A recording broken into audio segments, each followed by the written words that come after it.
তোমার জন্য দেশ নাকি দেশের জন্য তুমি? ঢাকাই সিনেমার মেগাস্টার শাকিব খান আবারও আলোচনায়। তার নতুন লুক ঘিরে এখন সরগরম সামাজিক যোগাযোগ মাধ্যম। প্রশংসা যেমন আছে, তেমনি উঠেছে প্রশ্ন। বেশ কয়েকদিন ধরেই শাকিব খানের নতুন রূপে মুগ্ধ ভক্তরা। কালো ডেনিম জ্যাকেট, সাদা সুতোর স্টিচিং, চোখে সানগ্লাস আর তীক্ষ্ণ গোঁফ, সব মিলিয়ে দারুণ স্মার্ট একটি উপস্থিতি। কিন্তু এই লুকটি কি পুরোপুরি নতুন?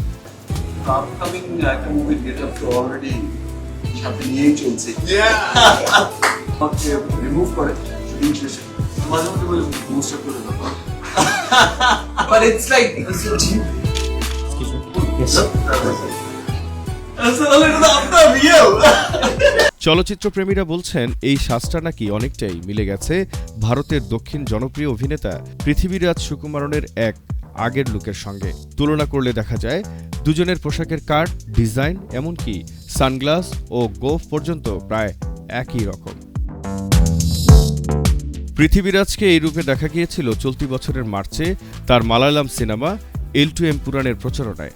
সেখানে তিনি অভিনয় করেছিলেন জায়েদ মাসুদ নামে এক সামরিক কমান্ডারের চরিত্রে, যিনি দুর্নীতি আর সিন্ডিকেটের ভেতরে কাজ করেন।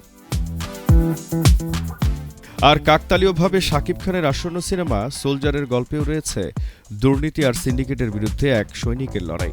ফলে মিলটা শুধু চেহারায় নয়, চরিত্রের ভিতরেও। এখন ভক্তদের একটাই প্রশ্ন, এটা কি নিছক কাকতালীয় নাকি দক্ষিণের নায়কের লুক থেকেই নেওয়া অনুপ্রেরণা? যাই হোক না কেন, শাকিবের নতুন রূপ ইতিমধ্যেই ঝড় তুলেছে ভক্তদের মনে।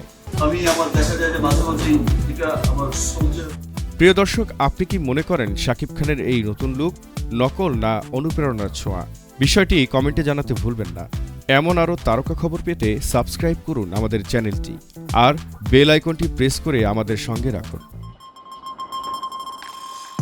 জহির আহমেদ, সক্রিয় টিভি।